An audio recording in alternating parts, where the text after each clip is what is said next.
Veni novel അവസാന ഭാഗം. അത് ഞങ്ങൾക്കൊരു സംശയം, അത് ഞങ്ങളുടെ പാറുമോളാണോ എന്ന്. കൊള്ളാലോ, വീട്ടിൽ കയറി വന്നിട്ട് അനാവശ്യം പറയുന്നു.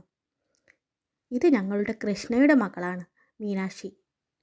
ആയിക്കോട്ടെ, ആ കുഞ്ഞിനെ കിട്ടിയ സമയത്ത് വസ്ത്രമോ വളയോ മാലയോ എന്തെങ്കിലും നിങ്ങളെ കയ്യിലുണ്ടോ? എന്തെങ്കിലും ഒന്ന് കാട്ടിത്തരുമോ, ഒരു സമാധാനത്തിന് വേണ്ടി?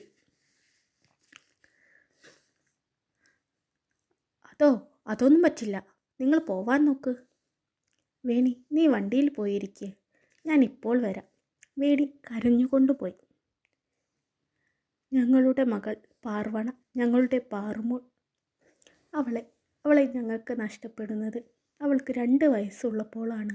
മുറ്റത്ത് കളിച്ചുകൊണ്ട് നിൽക്കുകയായിരുന്നു. അടുക്കളയിൽ നിന്നും വേണി ഇടയ്ക്കിടയ്ക്ക് നോക്കുന്നുണ്ടായിരുന്നു.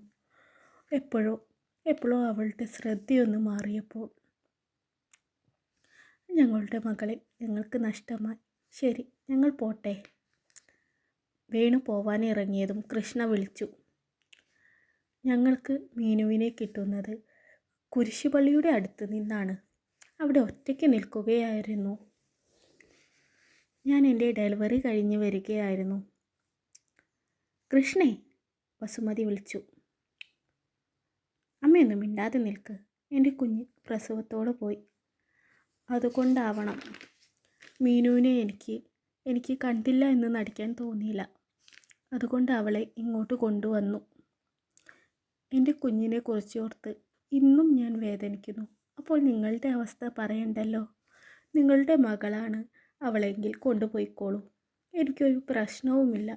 ഒരപേക്ഷ, അവളെ എന്നിൽ നിന്ന് അകറ്റരുത്. ഇടയ്ക്ക് കാണാൻ സമ്മതിക്കണം. തീർച്ചയായും. ഇന്നു മുതൽ പാറുമോൾക്ക് 2 അമ്മമാരാണ്, കൃഷ്ണയും വേണിയും.